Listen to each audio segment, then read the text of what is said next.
Hello friends, welcome back to my YouTube channel magic of cooking. তো friends, আবার চলে এসেছি নতুন রেসিপির সাথে। আর আজকে রেসিপি হচ্ছে সয়াবিনের তরকারি। তো আজকে করব নিরামিষ সয়াবিনের একটা রেসিপি। তো এই রেসিপিটা আমি আজকে আপনাদের সাথে শেয়ার করব। তো কিভাবে করছি চলুন বন্ধুরা সেটা দেখে নিই। তো দেখুন বন্ধুরা, এখানে সয়াবিনের এই রেসিপিটা করার জন্য এখানে আমি ছোটো ছোটো যে সয়াবিনগুলো থাকে সেগুলো নিয়েছি। আপনারা বড় বড় সয়াবিন দিয়েও কিন্তু রেসিপিটা করতে পারবেন। সয়াবিনগুলোকে আমি গরম জল দিয়ে ভিজিয়ে রেখেছি একটা পাত্রের মধ্যে। আর এই রেসিপিটা করতে বাকি যা যা উপকরণ লাগবে চলুন বন্ধুরা আমরা এক এক করে সবগুলো দেখে নিই। একদম কিন্তু সিম্পল একটা রেসিপি করব। তো দেখুন, এখানে আমি নিয়ে নিয়েছি আলু, আর আলুগুলোকে ঠিক সয়াবিনের মতো ছোটো ছোটো করে কেটে নিয়েছি, কেটে ভালো করে ধুয়ে নিয়েছি। আর এখানে নিয়েছি ফোড়নে দুটো তেজপাতা, গোটা গরম মশলা, একটা শুকনো লঙ্কা আর গোটা জিরে। তো ফোড়নটা আমার রেডি, সব কিছু রেডি করা হয়ে গেছে। এবার রান্নাটা শুরু করব। তো সবার প্রথমে গ্যাসে একটা কড়াই গরম করে নিয়েছি হালকা। কড়াইটা গরম হওয়ার পর এবারে দিয়ে দেব সাদা তেল। রান্নাটা আমি সাদা তেলেই করছি। এবার তেলটাকে ভালো করে গরম করে নেব। তো তেল গরম হয়ে গেছে, এবার প্রথমে আলুগুলোকে ভেজে নেব। পরিমাণ মতো নুন দিয়ে দিচ্ছি। নুন দিয়ে প্রথমে আলুগুলোকে ভালো করে একটু সেদ্ধর মতো করে নেব, মানে একটু নরম করে নেব আলুগুলোকে। তো ভালো করে এবার এটাকে নাড়াচাড়া করে নেব।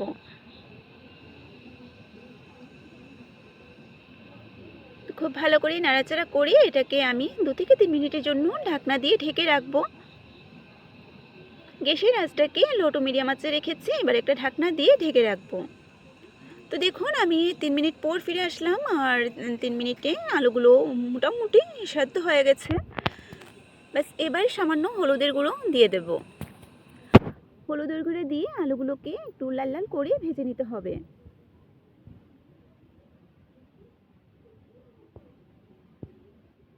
এবার আলুগুলোকে নাড়াচাড়া করে লাল করে ভেজে নিচ্ছি। সাথে থাকুন আর ভিডিওটি শেষ পর্যন্ত দেখতে থাকুন।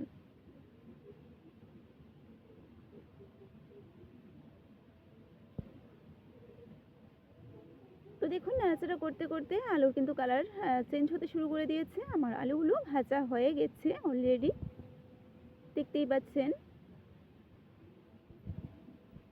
এবার আলুগুলোকে তেল ঝরিয়ে তুলে নিতে হবে।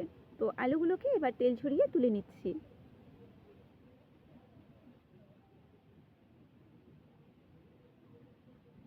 বাকি রান্নাটা এবার শুরু করব। তো আলু ভাজার সেই তেলের মধ্যে ফোড়নটা দিয়ে দিচ্ছি। ফোড়নে যা যা নিয়েছি, দুটো তেজপাতা, গোটা গরম মশলা, একটা শুকনো লঙ্কা দিয়ে দিলাম। আর এবারে দিয়ে দেবো গোটা জিরেটা। এবার ফোড়নটাকে হালকা একটু ভেজে নেব, একটা সুন্দর স্মেল বের হওয়ার পর্যন্ত একটু নাড়াচাড়া করে ভেজে নিচ্ছি। তো দেখুন, ফোড়নটার কালার চেঞ্জ হয়ে গেছে, মানে ভাজা হয়ে গেছে ফোড়নটা। এবার এর মধ্যে ভেজে রাখা আলুগুলোকে দিয়ে দেব। তো ভেজে রাখা আলুগুলোকে দিয়ে দিচ্ছি। ব্যাস, এবার কিন্তু এখানে একে করে বাকি সব মশলা এড করে নেব। প্রথমে দিয়ে দিলাম হলুদের গুঁড়ো, দিয়ে দেবো ধনে গুঁড়ো, জিরে বাটা, আর এবারে দিয়ে দিচ্ছি লঙ্কা বাটা। তো এখানে যে কাঁচা লঙ্কাগুলো থাকে লাল লাল, সেই লঙ্কাটা আমি বেটে দিয়েছি। আর আজকে কিন্তু সব কিছু বাটা মশলা ইউজ করছি। তো বাটা মশলা রান্না খেতে কিন্তু আলাদাই একটা টেস্ট থাকে। তো আজকের এই রান্নাটাও কিন্তু খুবই টেস্টি হবে, সেটা বাটা মশলার জন্য। আর কালারটাও কিন্তু খুব সুন্দর আসবে। তো দেখুন, আমি এখানে অল্প জল দিয়ে এবার মশলাটাকে ভালো করে কষিয়ে নেব। বাটা মশলার রান্নার স্বাদটা কিন্তু আলাদাই হয়। আর আমি কিন্তু সবসময় মশলার মধ্যে জিরেটা কিন্তু বাটা ইউজ করি। আপনারা দেখবেন যারা রেগুলার আমার ভিডিও দেখেন তারা কিন্তু সেটা খুব ভালো করেই জানেন যে আমি বাটা মশলার মধ্যে জিরেটা আমি বাটা ব্যবহার করি। আর আজকে কিন্তু লঙ্কাটাও আমি বাটা দিয়েছি। আর এরকম কিন্তু খেতে খুব টেস্টি হয়। আর দেখুন কালারটা দেখুন কতটা সুন্দর হয়েছে বাটা মশলার জন্য। আর আমার মশলাটাও খুব ভালো করে কষানো হয়ে গেছে, মশলা থেকে তেল ছেড়ে দিয়েছে।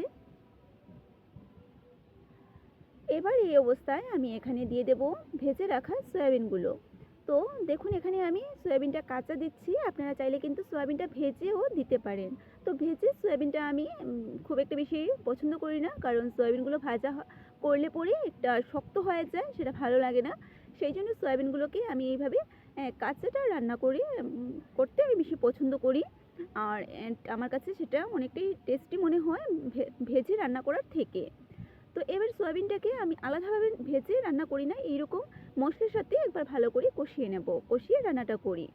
নিরামিষ আমি যেরকমই করি না কেন সয়াবিনটাকে আমি বেশিরভাগ এইরকম করেই রান্না করি।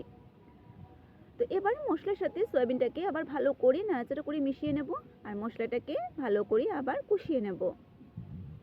গ্যাসের আঁচটাকে একদম লোতে রেখেছি, লোতে রেখে একটু সময় নিয়ে এবার সয়াবিনগুলোকে মশলার সাথে একটু ভেজে নেব।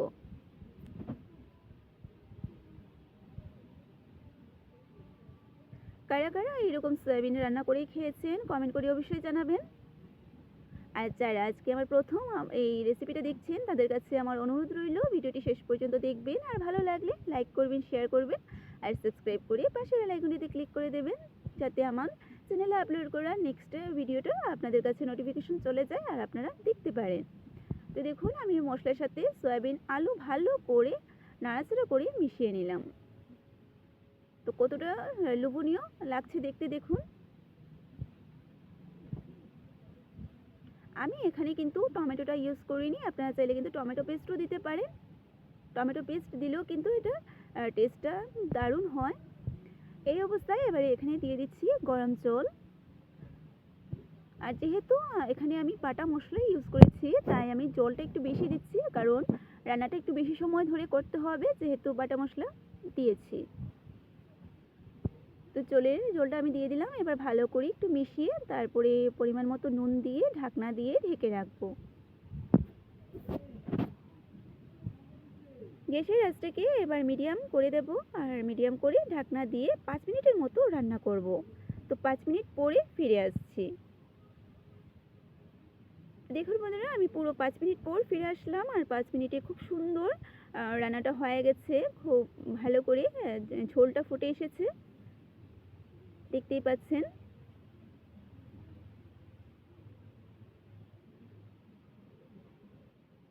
এটাকে আরও 2 থেকে 3 মিনিটের জন্য রান্না করব।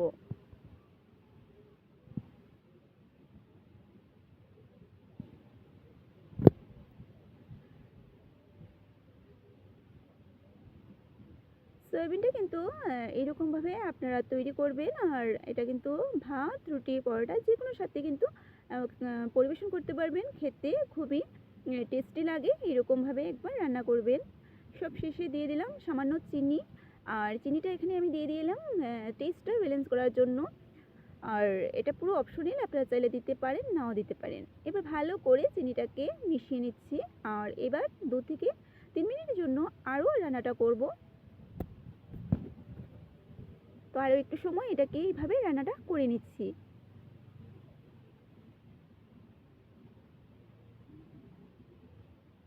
তো ফাইনালি 3 মিনিট পর চলে আসলাম, আর আমার আজকের এই নিরামিষ সয়াবিনের তরকারিটা তৈরি হয়ে গেছে দেখুন। ব্যাস এবার একটা পাত্রের মধ্যে আমি নামিয়ে নিলাম। তো দেখুন বন্ধুরা তৈরি হয়ে গেছে আমার আজকের এই সিম্পল রেসিপি, কিন্তু এটা কিন্তু খুবই টেস্টি একটা রেসিপি সয়াবিনের বলতে পারো। তো আমার আজকের এই রেসিপিটা কেমন হয়েছে কমেন্ট করে অবশ্যই জানাবেন, আর ভালো লাগলে লাইক করবেন, শেয়ার করবেন, সাবস্ক্রাইব করে পাশের বেল আইকনটিতে ক্লিক করে দেবেন, যাতে আমার চ্যানেলে আপলোড করা ভিডিওগুলো সবার আগে আপনাদের কাছে পৌঁছে যেতে পারে। আবারও চলে আসবো আপনাদের সামনে এইরকম নতুন নতুন রেসিপির সাথে।